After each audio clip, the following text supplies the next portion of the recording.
ఏంటి ఏం చేస్తున్నారు? కూర వండుతున్నామండి. ఏం కూర? తోటకూర అండి. తోటకూర వద్దా పిల్ల? తోటకూర అంటారు మరి. ఏమండి ఏం చేస్తున్నావు కావేరి, కౌశల్య?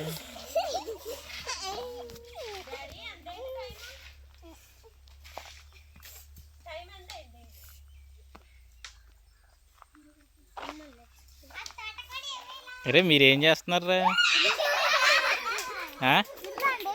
ఇల్లా? ఓరే మీరు ఇల్లు కడుతున్నారా?